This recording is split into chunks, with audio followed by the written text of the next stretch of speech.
Okay, I'm going to cover booting. At least I'm not going to go through all the. So the CD-ROM boot sector goes on about block 16 hex.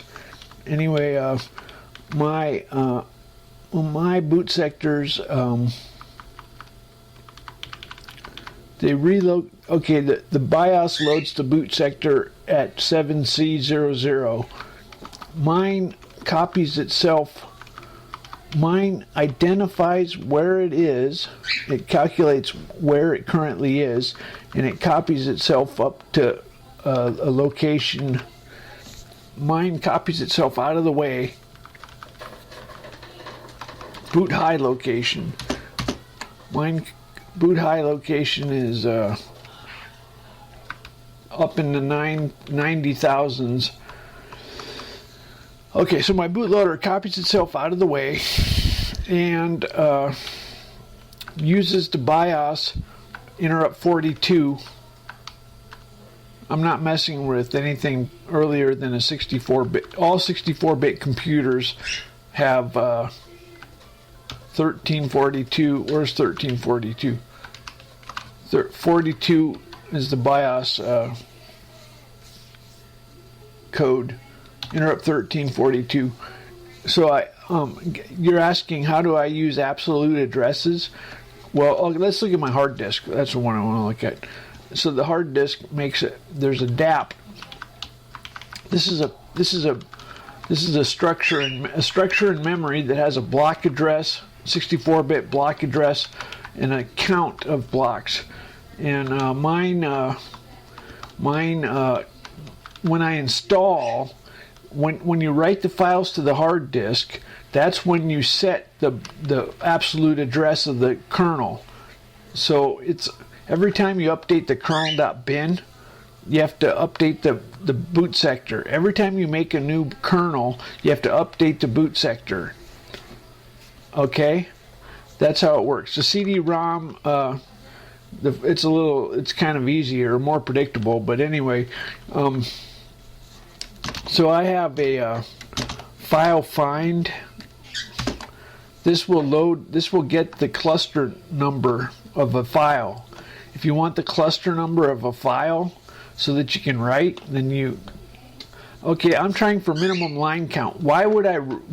Okay, so my kernel navigates the FAT32 file system, right? My kernel has to navigate the FAT32. Why on earth would I put navigating the FAT into the hard disk? That's stupid. The bootloader. Why would I put navigating the FAT into the bootloader? When I install, I just use my existing navigate the FAT, and then I just write an absolute address, and I store it contiguous. I store my kernel contiguous. So this is the minimum line count. If I duplicated all these lines of code, my line count would go up, wouldn't it? That's just dumb. So in my install routine, when you make the operating system, when you make OS partition boot install, that makes there's only two files. It's kind of a joke. There's compiler and kernel. So it compiles the compiler and kernel, and then it writes into the installs into the boot sector. It sets the DAP block address. It calls file find, like I told you, and it gets the cluster, converts the cluster to a block, and then writes the boot sector. So I was going to say something. Okay, so the kernel.bin, the kernel, when you compile the kernel, this is the make file. It's a joke. It's just including code. We don't have a make file. It's that fast. It can compile everything in half a second. So you don't even need a make. You don't need object files.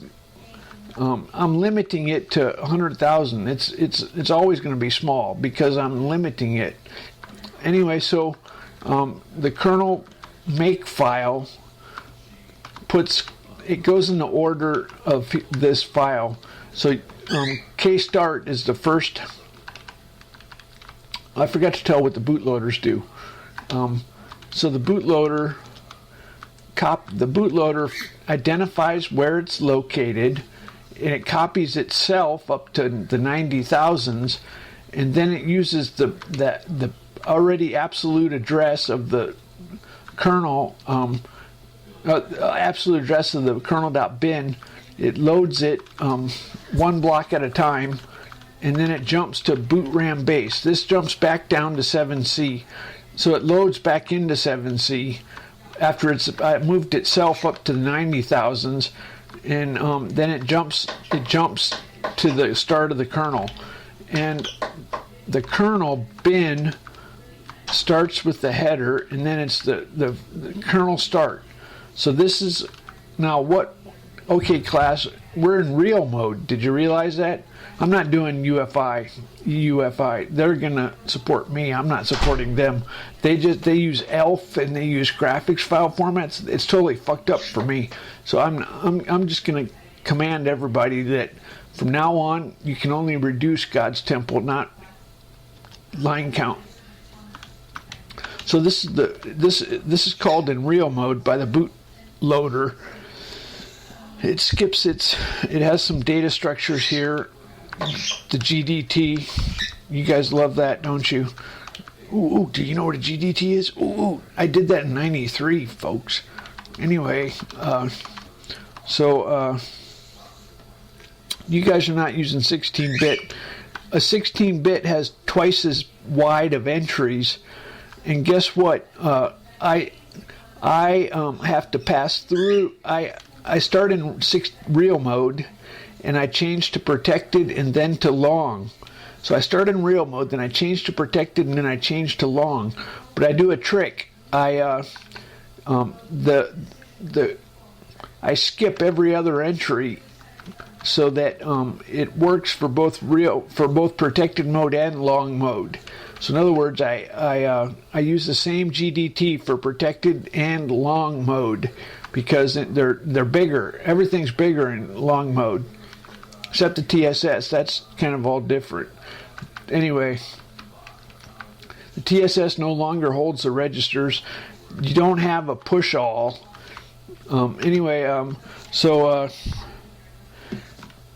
So when my kernel boots, this is real mode.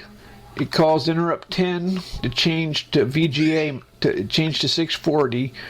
It calls memory E820 to get the memory map. This is still in real mode. My kernel has been loaded and it's still running in real mode.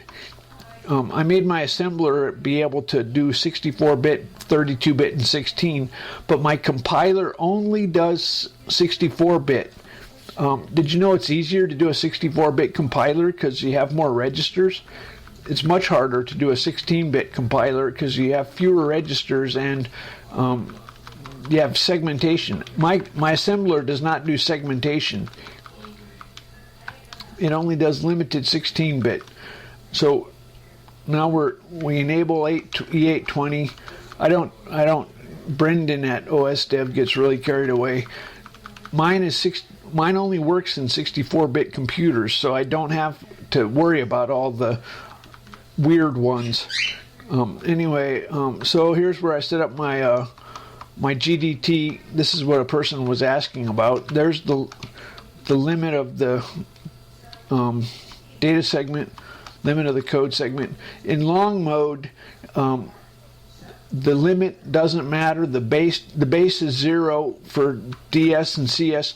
The only segments that are functional in long mode are FS and GS, and those you have to change with the model specific register. Actually, I'm not too sure. I think you might have to set these up. I don't remember, but you can't change them. They're locked on 0. Then you make a pointer to your GDT, and then you load your GDT. Then you change your CR0, and this, my friends, is this. Okay, then we jump to 32-bit. Now when I do a fast reboot, I don't go all the way back to real mode. I have a fast reboot that just refreshes my structures. So this is 32-bit. So we're doing some stuff. I have my compiler has a table of absolute addresses in the code that have to be patched. So my code has to be patched. All the addresses have to have 7C added to them. So while we're still in assembly, before we're doing the C code, we go through the table and we patch all those addresses. I have all the symbols. You were wondering how I had my symbols. Well, anyway, now we set up the heap. We have to have that set up. Oh, we have to initialize memory to identity map. I can't do that in C because I only have a 64-bit compiler, so I have to do this in assembly. So I initialize it to identity map. Guess what? I map it with 2 meg blocks instead of 4K. You can use either 2 meg or 4K, and I use 2 meg, except for the first block because I have VGA. There's initializes the floating point unit, saves a copy so that we can have a standard. Then it initializes my CPU structure. Where did we call? We switched to 64-bit mode. I went ahead and made that a subroutine. This is where you switch to 64-bit mode. You set up. I don't know what that is. I don't remember what it is. My assembler has funky. I didn't make. I do limited support for those instructions to save me effort. You don't need to anyway. So I load the page table into CR3. This is where you change write model specific. This sets it to 64-bit. Enable paging. I have to enable paging for 64-bit. I don't know if that technically. I think it happens when you do this. When you do the jump to a 64-bit code segment. And when you restart the kernel, I can do a fast reboot. Anyway,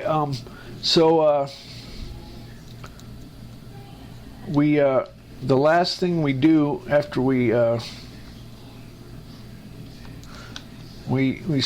change to 64-bit. I made a run level flag that you might want to investigate to see all my different. Every time I make an accomplishment, I set a bit in a run level. Okay, if we're in 16-bit, we set a bit, 32-bit. If it's been patched, if the absolute addresses have been patched, if we've changed to 64-bit, if we initialize the boot heap, if we initialize the full heap, if we initialize raw VGA graphics, if we got interrupts up and running, my IDT, if we got multiprocessing going, if we got the disk going, if we got the compiler going, if we got the window document manager going, if the window manager, if we've logged in, if we did the registry, and then if we finished Atom 2 directory, and then if it's parked in, Atom goes into the Atom task is what is calling all this stuff. And at the end, it goes into Atom, and the very last thing before these subroutines is it jumps to kernel main. So it sets up FS, jumps to kernel main. Kernel main is in CK end. So this is just now we're in 64-bit C code. So we initialize the rest of the heap. We set up the timers, the interrupts, calibrate the time, set up the keyboard, mouse, initialize block devices. Then we load the compiler, and then we start compiling Atom 1. This is like autoexec.bat. So we compile my header files that declare all my headers for the kernel, and so these are where the header files are. And then when it's done, it goes into the Atom 2 directory. Remember I told you it's the Atom gets just-in-time compiled. So Atom 2 includes a bunch of files. This is 40,000 lines that get compiled every boot. So it sets up the disk, sets up the window manager, WordStat, a bunch of stuff. Then when it's done, it goes into your account. Atom 3 is in your account directory, and that's where the rest of the files. And then when it's done, Atom goes into the Atom task goes into a server state where you can tell him commands like print hi. Now Atom just printed hi. He's serving. You can tell him to include code, and that's like kernel memory. That'll be system-wide. Everyone gets it, and it never dies. So if you make a wallpaper, you want that kernel memory. So you Atom include your wallpaper. So anyway.